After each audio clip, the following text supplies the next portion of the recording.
Belgium, as a member state of the European Union, is fully dedicated to address the challenge of climate change, fighting climate change, and works in that field to achieve the goals of the EU Strategy 2020. This has been already mentioned many times, so I will not bore you with repeating this. But it's a very important strategy for the European Union and for its member states, and of course for its potential member states and candidate member states.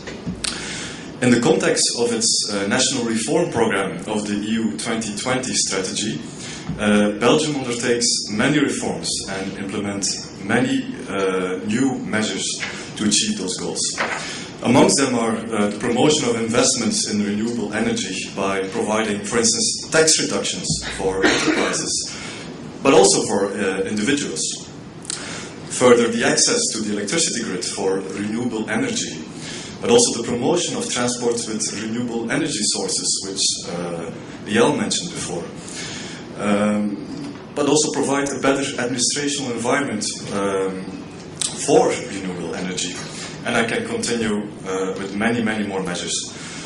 I'd like to mention, nonetheless, that special attention is given to inform the citizens of Belgium about renewable energy, and that the government of Belgium and all its local institutions have an exemplary responsibility in this field by the promotion of energy efficiency and renewable energy in public buildings.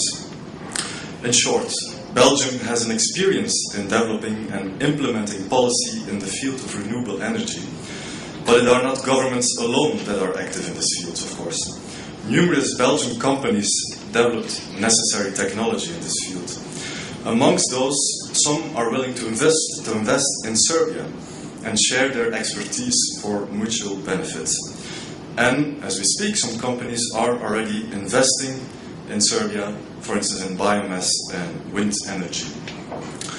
For foreign investors in general, an important precondition is political stability, which does exist now in Serbia. An important element in attracting investors is the fact that Serbia became a EU candidate country in 2012.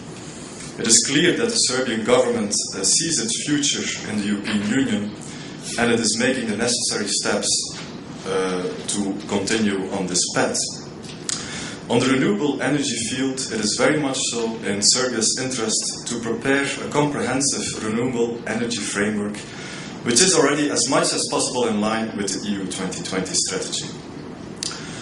It is our wish that the Serbian government provides fair and good conditions to those Belgian, but also to other European and foreign companies to make it possible for them to invest in Serbia and to contribute to the development of this country. These companies help providing a better natural environment in Serbia with their technologies. And let us not lose sight of another important aspect of renewable energies, which is already mentioned before, but I want to emphasize nonetheless, that are the great employment opportunities. I remember that not so long ago in Europe, including in Belgium, the renewable energy sector was seen to have little economic potential. But this perception has completely and utterly changed in the meantime. The EU 2020 strategy foresees that meeting 20% of Europe's energy needs from renewable sources could create over 600,000 jobs in the European Union. And in addition, 400,000 jobs if the 20% energy efficiency target will be met. In times of severe economic crisis and high employment in the European Union, as in Serbia, this is an opportunity not to be missed.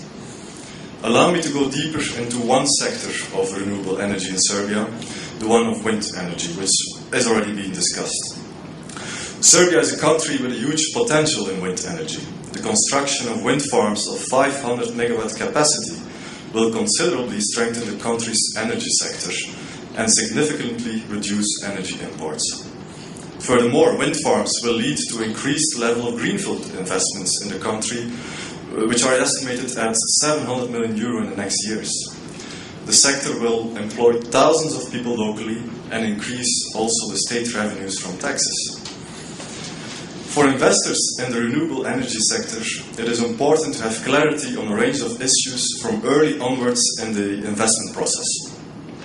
This includes the price that the investors will receive to feed their energy into the electricity grid, the so-called feed-in tariff, but also the cap that is being put onto the maximum of energy that a subsector like wind energy can produce in Serbia.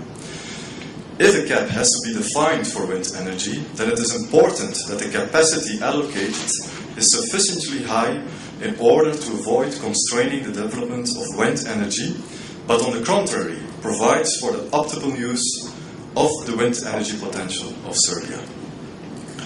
In the future, another important aspect of the regime on wind power, which has not been addressed yet, is that of the Power Purchase Agreement, or PPA.